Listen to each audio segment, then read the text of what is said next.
This is the story of an explorer group called the Creepers, who go to places where the general public is either forbidden or it's simply impossible to go.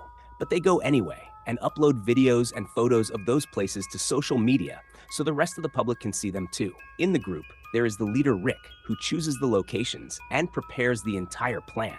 His girlfriend Diane, who is desperate to become famous on social media. Vern, who takes the photos. Cora, who is the key to the group, meaning where there is no way in. She does parkour and stuff to open up some kind of path. And finally, JD, who doesn't really do much. One such night, they were going to an underground location. Dodging the police, they climbed onto a train, opened the door of the moving train, and seeing their chance, they all jumped. But as soon as they jumped, another train came from behind. So they ran with all their might and somehow escaped the train by sticking to the side. These kinds of risks are common in their work, and they like it too. Anyway, they reached the location, and Cora opened the way there using her skills. In that place, there was graffiti made by Jean-Michel Basquiat, which he had made in his early days. And let me tell you that Basquiat had a historic role in the rise of street art. He made more than 600 paintings that sold for millions and more than 1,500 drawings. But it all started with these graffitis, which is why the value of this graffiti is very high, and it's in a place where no one will ever be able to see it. But this is where this group comes in. They will show this miracle to the whole world. Rick has made a strict rule for this group that wherever they go, they will not touch anything and will not take any items. There is no question of taking anything along. They will just take photos and videos and move on. But today, JD's mind wavered a bit, thinking if he takes even a small piece of this graffiti, he will become rich. So he started peeling the graffiti off the wall, and Rick didn't like this, which led to a fight between the two. And as a result, Rick kicked JD out of the group, but this had no effect on JD. After a while, he joined a new group called the Scavengers and posted a video with that group showing the piece of graffiti. The Creepers felt angry and very bad because somehow an important art piece was ruined because of them. We also see that the Scavengers are a completely crazy group. They have guns and they do all kinds of bad things, which is why people watch them, while no one watches the Creepers even after doing such good work. The video they posted yesterday only got 82 views. To become famous, something big needs to be done. And this is where the planner Rick comes in. He put forward the blueprint of the Paragon Hotel, which has been closed for years. The Paragon is the hotel where the legendary gangster Meyer Lansky kept his 300 million, which is missing to this day. And whoever goes inside that hotel in search of that money never comes back. The urban legend is that evil resides in this hotel, meaning this task will prove to be very dangerous. So these four will go. They all started thinking that with so much money, we will become very rich. But Rick reminded them of the code, that we are going only for photos and videos, not for money. If you have greed for money, then tell me now, then we won't go. No one spoke up, so going was decided. When they come out after taking photos and videos of the inside, they will go viral anyway. Rick made another thing clear, that this time we will do everything as a team. No one will do anything separately for their social media. Rick said this for Diane, and she agreed. But after this, there was some tension between the two when Diane showed her new hair to Rick, and Rick didn't give a good reaction. So taking advantage of the anger, Diane posted on her social media that we are going to the Paragon. Just 2 minutes ago, Rick had specifically forbidden this. Still, how fast this childish behavior will make her go viral will be something to see. At night, they all gathered in room number 13 of a motel near the beach, but Diane didn't come. They were waiting for her. But instead, an unknown person named Frank arrived, who was calling himself from the Vice news outlet. Frank saw Diane's post, then DM'd Cora and appeared here like this. After that, Diane also appeared, and she said sorry for the mess created because of her post. Frank said that I have come to see how you guys will crack the Paragon, meaning how you will enter it. Cora said that we have to make our Instagram boom, so Frank can help us by writing a great article. Here we can see that Cora has already developed a soft corner for Frank. Rick and Vern were both on one side because they were sure that Frank is some policeman, so they cannot take him along. But Cora and Diane both took one side, so Frank had to be taken along. And their van was out of gas. So they all reached the hotel, squeezed into Frank's Mini Cooper. All the ways to enter were closed, so they had to go through an underground tunnel. But there was a problem here too, because at that same time, dark clouds covered the sky, meaning they had to get out of the tunnel quickly, or else they would be badly trapped in the water. There was one more problem with Cora. Although Cora is the key of the group, her own lock shuts down seeing insects and rats. She was afraid of this, and something similar happened. When they were all crawling in a line inside the tunnel, suddenly a swarm of thousands of rats came toward them. Cora was out of breath, but at the right time, Frank covered her, because of which she was saved from fainting. After coming out of the tunnel, they were making a path to go inside by breaking the barricading. But in the meantime, Diane separated from them and went to find her own separate path, but her real motive was to go live on Instagram from inside the hotel. Here Diane's live had started, and there Vern's photos and Rick's video were going on. Coming inside the Paragon felt very powerful, so in excitement, Rick shouted the name of the Paragon a bit too loudly, because of which pigeons got scared and flew away, and they collided with a large chandelier that was barely hanging.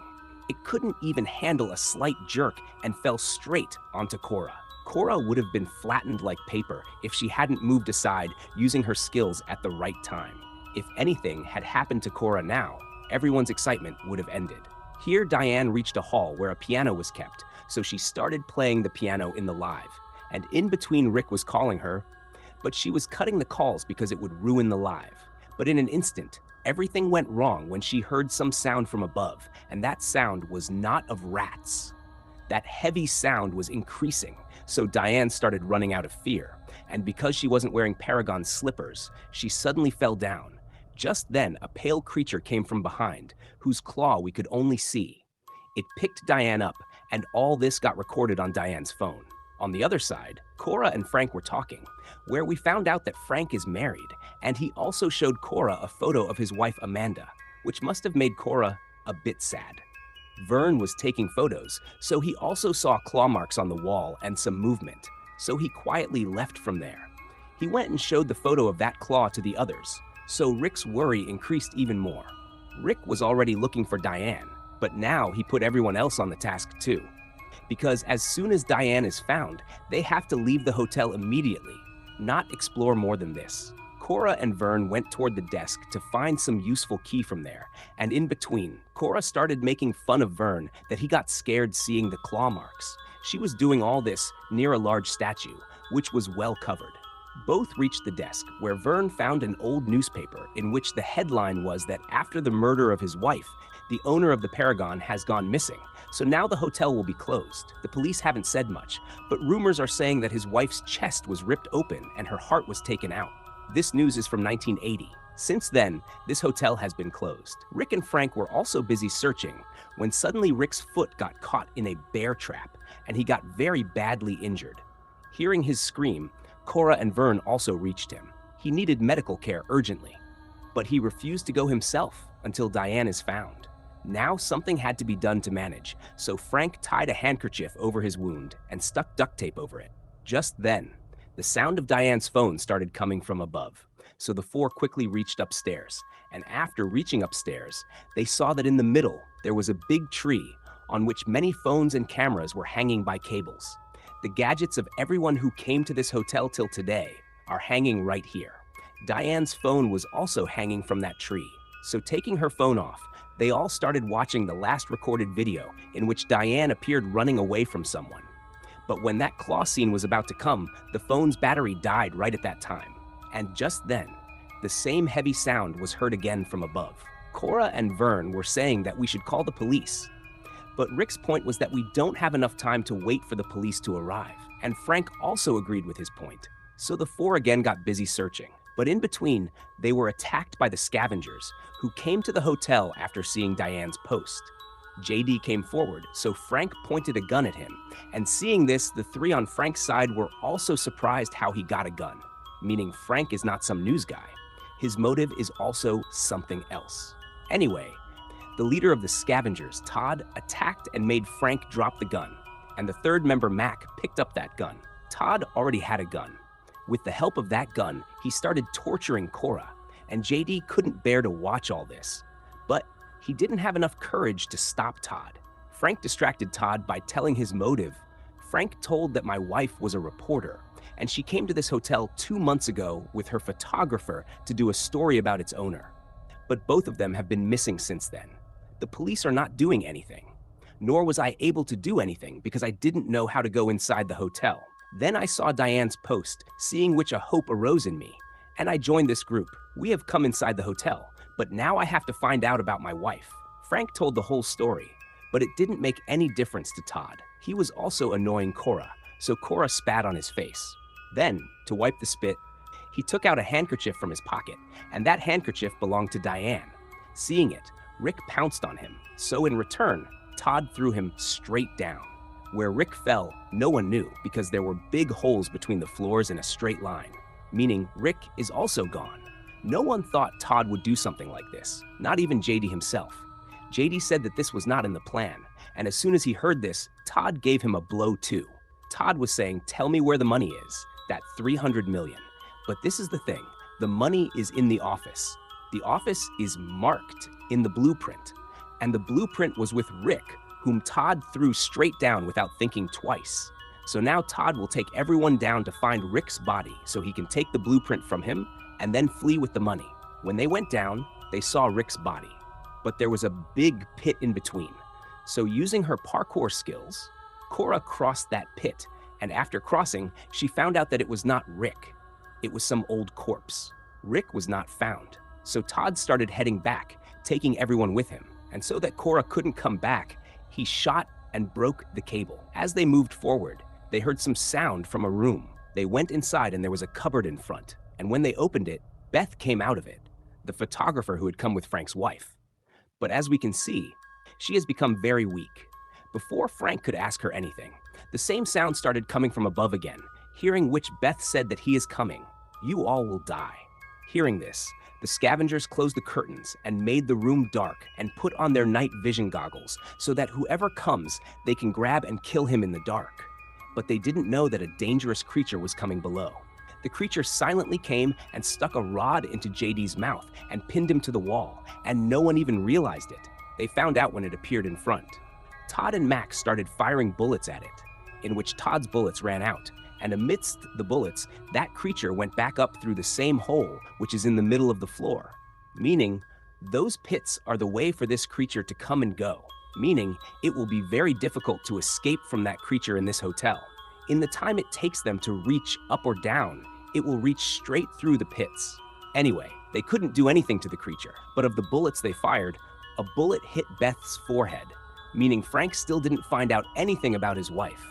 But his hope became even stronger, because if Beth is alive, then his wife will be too.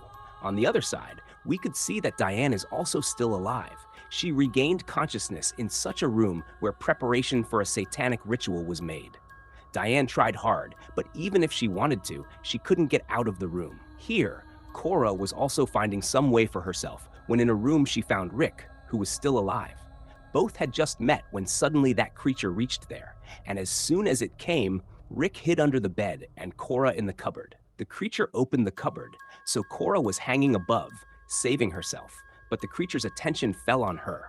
Then to save her, Rick came in between, so the creature caught him, and in the meantime, Cora ran away from there. So throwing Rick away, the creature went after Cora, but by then, Cora had climbed into the elevator. The creature tried hard to catch her, but the elevator saved Cora's life. Now Cora felt very sorry that she couldn't save Rick.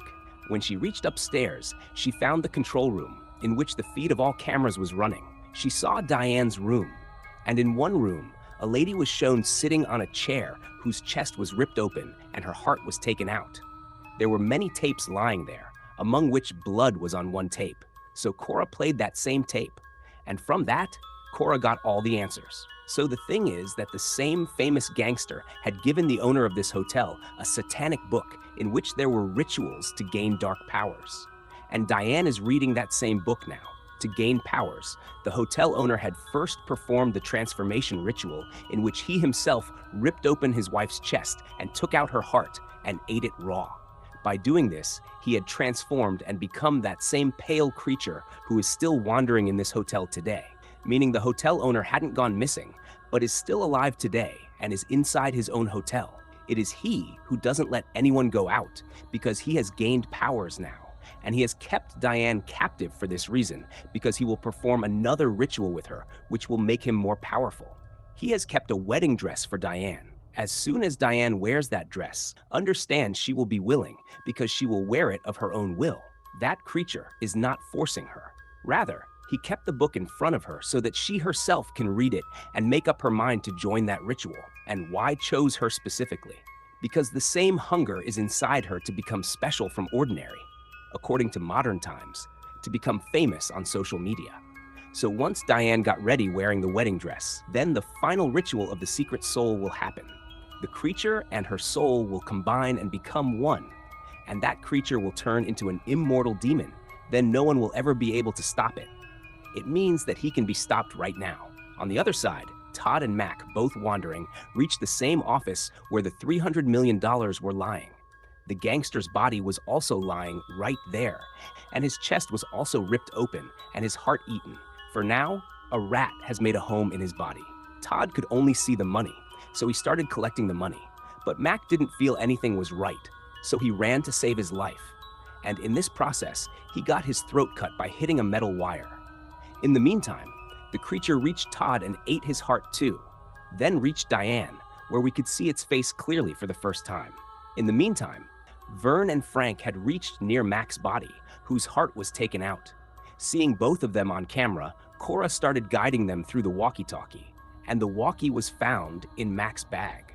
Cora told both of them that the creature is coming toward you, so both quickly went and hid in the kitchen. And they blocked the door with a rolling pin. There they had to go up sitting on the food elevator, that too by pulling themselves up. So first Vern went up, and when it was Frank's turn, by then the creature came inside and got behind him, because of which Frank didn't have enough time left to reach Cora and Vern. So Frank told Vern to cut the elevator cable, and he himself jumped to the floor below and was saved. But the creature went down with the elevator. After this, Frank reached that same tree, and there he searched for his wife's phone. And in the meantime, Cora told him that I have found someone in a room. Cora sent Frank to the same room in which that lady was sitting on the chair, and seeing her, Frank became completely stunned because she was Frank's wife, who had died long ago. Seeing her in this condition, Frank felt much pain, but now, at least, he got closure. Covering his wife with his jacket, he reached upstairs to those two, and now he will put all his strength into saving Diane because the danger is still there. It appeared in the footage that the creature is not dead yet, but Frank is definitely eager to kill it. In the meantime, after much thought, Diane had worn the wedding dress, and as soon as she became a bride, the groom reached her. Both in white, the groom was becoming very eager, but Diane hit the book on his face and ran away. She had worn the dress just to get the door opened. She ran with full speed. Still the creature grabbed her, but hearing her scream, Frank came running and, taking the creature with him, he jumped straight from above. He fitted the creature into a sharp branch of the tree, and he himself also fell down. That branch went through the creature's heart, because of which the creature died. And while killing it, Frank himself was also killed, but because of Frank, all these were surely saved. When Cora took both of them to Rick's body, it was found that Rick is still alive, meaning the whole group is safe and sound. Just in this happiness, they took photos of the inside and made videos, because of which they went viral after coming out. Where 100 views were not being completed, now 100 million views are coming.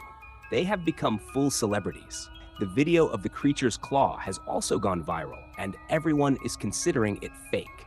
As soon as they became successful, Diane again changed her hair. And this time, Rick also changed something.